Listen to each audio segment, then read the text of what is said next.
Well, hello again, my friend Jonathan Doyle with you. I am so pleased that you are here as always. Please make sure you're subscribed. Hit those subscribe buttons under here and go and check out all the links. My social feeds are under there. You can book me to speak live at events. You can do all sorts of other stuff under there. I think you can create world peace on one of those links. I don't know, go check them out. They're worth looking at. Today, we're going to talk about dealing with stress and overwhelm. I know that you don't struggle with stress and overwhelm, but maybe you know someone that does, right? Maybe you know somebody that needs a little assistance with stress and overwhelm. Why are we dealing with so much stress and overwhelm? First thing, regular viewers know that I talk a lot about evolutionary psychology. As a species, we have evolved to an environment that had pretty consistent inputs. You woke up each day, you walked out of the cave, things looked pretty similar to yesterday. Your only real focus was food, shelter, reproduction, not getting killed by something, right? That's about it. As you understand now, in our modern lives, we have a huge number of things that our minds, our spirits, our psyches perceive as threats. Interest rates, mortgages, children, air pollution. I don't mean children in general, I mean your children if you have them, right? Sources of stress. Where's the money coming from? Are you going to get a promotion? Have you picked the right career? Have you picked the right partner in life? There are so many things that are complex for us that we experience as stress and overwhelm. I've often talked before about the Yerkes-Dodson curve. It's some famous research by two guys called Yerkes and Dodson, strangely enough. And they show that a little bit of stress is actually really good in certain contexts. A little bit of stress really helps us to perform. I often talk about the first time I did an audience of 10,000 people. Now, if I was completely relaxed at that moment, that'd be okay. If I was completely terrified, that would not be okay. Somewhere in the middle is a kind of healthy stress. It helps you to perform and to be really focused. So a little bit of stress is okay for us. But what the Yerkes-Dodson curve shows us is as the stress and overwhelm increases, our performance decreases. So we don't want too much. So what is stress? I always teach this to people. What actually is stress? It's like we know it when we feel it, but what actually is it? Stress is simply the belief, and we experience it physically. It just goes from a belief into our bodies really quickly, doesn't it? It's the belief that the pressures and threats coming towards us are going to demand more from us than we have. It basically means that the resources that we have are not sufficient for the challenges that we face. So you might have 200 points. Imagine if we could just put stress on we could score points for stress. You've got 200 points of stress coming at you, but you've only got 100 points of emotional, spiritual, physical energy. So what happens is you start to experience these physiological symptoms of stress. So at its basis, I want you to get this. Stress simply means there's too much coming at you. I used to experience it in terms of time. So I would feel I had all these things I really need to do and all these different directions to go in, but I could hear the clock ticking and I could feel the time compressing and you get more and more anxious, right? Because you're trying to get those things done and you don't have the time. So that's stress. So what do you do? Well, I'm going to suggest two things. This is what I teach people.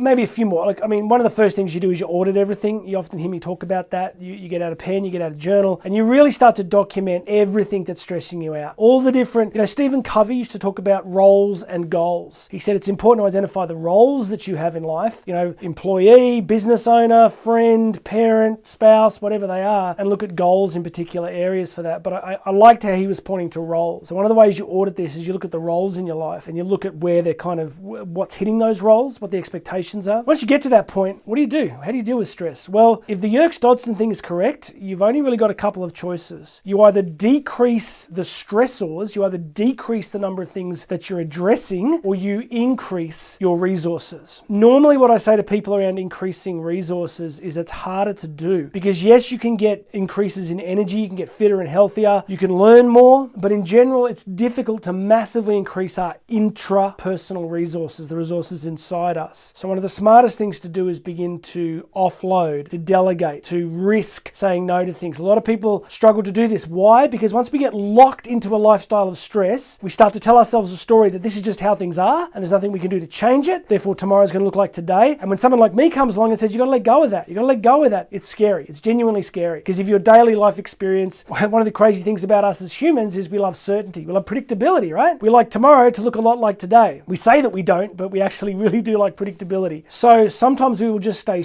trapped in a cycle, in a washing machine spin cycle of stress, because that's all we know. So if you want to get out, you're going to need to risk and you need to be courageous. And another way that you can increase resources, this is what we do, is to increase the people that support you. Years ago, early in our business life, we were just overwhelmed with just work and complexity, and we were working with a consultant who looked at our business and said, he goes, you're missing about 6 to 8 staff to be doing what you're doing. There's a real risk for us to get those people into the team, but it did change everything. But I will tell you that when I took that risk, you're taking cash flow risk, you're taking, real risk that you're going to get it wrong and it's going to blow your business up. But it was taking that risk that dialed down the stress, because all of a sudden we became more effective because we had people helping us out. So you might be listening to me going, I own a business. How do I can't, outsource parts of my life and pay people to do it? No, but you can ask for help. You can have honest conversations and explain to the people in your life where things are difficult, where you need help. And often you'll find that people can be quite receptive. You may not think they will be, but those are your options, right? Increase your personal resources, increase the support that's around you, or reduce the stresses.